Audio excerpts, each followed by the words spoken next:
Hey Insurance, this is Tony Cañas, Chief Motivational Officer at Insurance Nerds and PNC Client Advisor at the Jacobson Group. Today, I want to talk to you about an article titled Employees Saying Adios to Carriers Brokers Requiring Work in Office. That appeared on the September 23rd, 2021 issue of Carrier Management. Yeah, a little bit of an awkward title, especially with the use of the word in Spanish, but that's how it came. I've made multiple videos about remote work in insurance, and at least one or two about how it's not going away. There's no putting this genie back in the bottle. What I found interesting about this article is that it quotes a couple of leaders from the industry and what they're seeing. The article uses quotes from a webinar titled State of the Insurance Marketplace.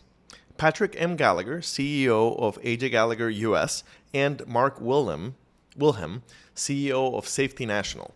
They were interviewed by Mark Walls, VP of Communications and Strategic Analysis, also of Safety National. Both panelists have experienced very few applicants to job openings that require people to come into the office. It quotes Mr. Gallagher saying, "We're basically seeing 0% unemployment rate in the insurance industry. If you put 100% in the office in a job description, you're basically getting zero applicants." I'm modifying the quote slightly for readability, and also it is worth noting that it's not 0%, but it's very close to 0%. It's important to point out that Mr. Gallagher runs a 40,000 employee behemoth. If Gallagher can't pull off a return to the office, smaller organizations have zero chance of pulling it off. Also, this won't only affect new openings that you're trying to fill. It'll also affect existing employees who are getting actively recruited for remote roles at other organizations. Mr. Wilhelm talked about how the much anticipated retirement of baby boomers is here with a vengeance. My words, not his. And how COVID has accelerated those retirements. Let me provide some context for this. In the overall U.S. economy, there were 80 million baby boomers, followed by 60 million Gen Xers, 25% less, followed by 80 million millennials. Baby boomers were overrepresented in our industry as of a couple of years ago by about 30% compared to the overall economy. So our talent crisis is deeper than most other industries. In 2017, 2018, and 2019, between 1.1 and 1.3 million boomers retired. In 2020, that number jumped up to a little over 3 million boomers, about 2 to 3 times more than normal. And it makes sense. Their 401k were sitting at record highs, their home values were at record highs, and most importantly, they didn't sign up and weren't trained to be remote leaders. Many of them did the rational thing, and they called it a day 2 to 3 years earlier than planned.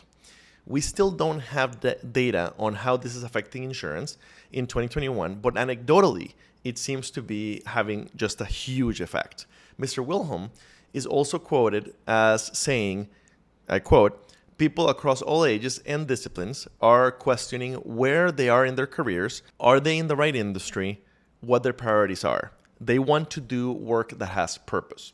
He also noted that the insurance industry hasn't done a good job in promoting itself in that regard or touting the job security that exists in our industry. I'd add to that, as I've said every one of the 50 plus times that I've presented my Millennials in Insurance session at different conferences, we are an industry with an amazing mission to help people get back on their feet during their time of need.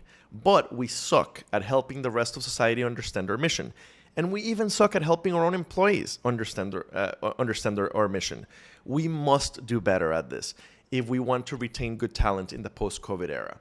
Also, insurance is an amazing industry when it comes to stability. We held strong during the 2009 recession, and we held strong again during the 2020 recession. In fact, as my CEO, Greg Jacobson, likes to point out, the insurance industry actually grew in number of employees during 2020. How crazy is that? Take that second to think about that.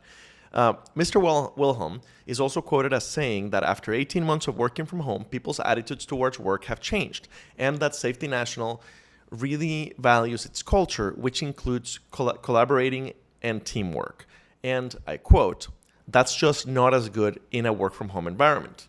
In my experience, and I'm talking as Tony, I'm not talking the quote. In my experience, every carrier and most brokers think that their culture is their secret sauce. Nothing wrong with that. Most of them have great cultures. But let me break it to you right now. Your culture has changed, and it will continue to change. That is unavoidable. Go ahead and take a minute to mourn the old culture. But going forward, your company culture will be different because of COVID and the at least 18 months we all worked from home. It's well documented that people are reevaluating their work lives and especially their work-life balance. Your best bet is to purposely rebuild your new remote-first culture in the best way you can, respecting your company's history while looking ahead into the remote-first future that you simply can't escape. I'd be happy to have a conversation about how to do this, and I can probably help you find the right consultant to help the company through this transition. Mr. Wilhelm admitted that they've lost a couple of people because of them not wanting to return to the office. Let me assure you, you will lose a lot more talent over the next 24 months until you figure out what much of the competition has already figured out. Also, he's quoted talking about inflation and how it's pushing insurance salaries up. Personally, what I'm seeing in the market is salaries are indeed rising in the insurance talent market, and very quickly. I believe it has less to do with inflation and more to do with the talent holding all the cards. And that's unlikely to go away anytime soon, even after the overall economy is no longer in a worker shortage, and even after inflation is again under control. We just haven't invested in our talent the way that we need to, and the way that we will need to in the future. Mr. Gallagher then talked about promoting more from within, which is excellent, and Gallagher's Excellent Achieve program for new graduates. Mr. Gallagher mentioned that he expects that the talent shortage to last, quote unquote, for a number of years. I completely agree with him on that.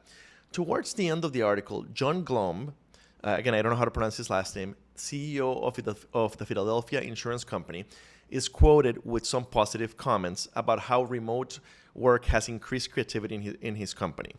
Finally, Mr. Gallagher is quoted saying that he expects near-term employer's liability, or EPL, challenges, and he uses the following example.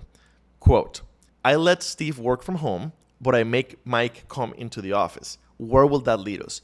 It's just a really, really difficult next couple of months to decide what your agile workforce is going to look like and who deserves to be at home and who doesn't. In my opinion, Mr. Gallagher is absolutely right on this, but I think the answer is actually very easy.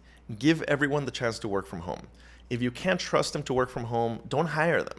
I understand that there are things that benefit from being in person, like training, team building, and strategic work, etc.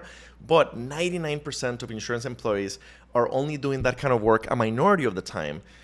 And we can fly them into the office for a few days for those kinds of things that really benefit from being in person. The rest of the time, let them work remote and from wherever they want to. As I said in a recent video, hybrid is not enough. The future of insurance is remote. If you can't trust them to work remotely, don't hire them. Don't get me wrong. I'm not saying this is an easy transition. It is not. I'm actually very glad that I'm not a people leader, because this is a very tough time to lead through. I'm simply predicting that there's no way to put the genie back in the bottle, and recommending that while there are no best practices yet, we need to be ahead of the game when it comes to remote work. And when it comes to remote hiring and engagement, the insurance ecosystem's future depends on it. Thank you for tuning in. I hope this was helpful.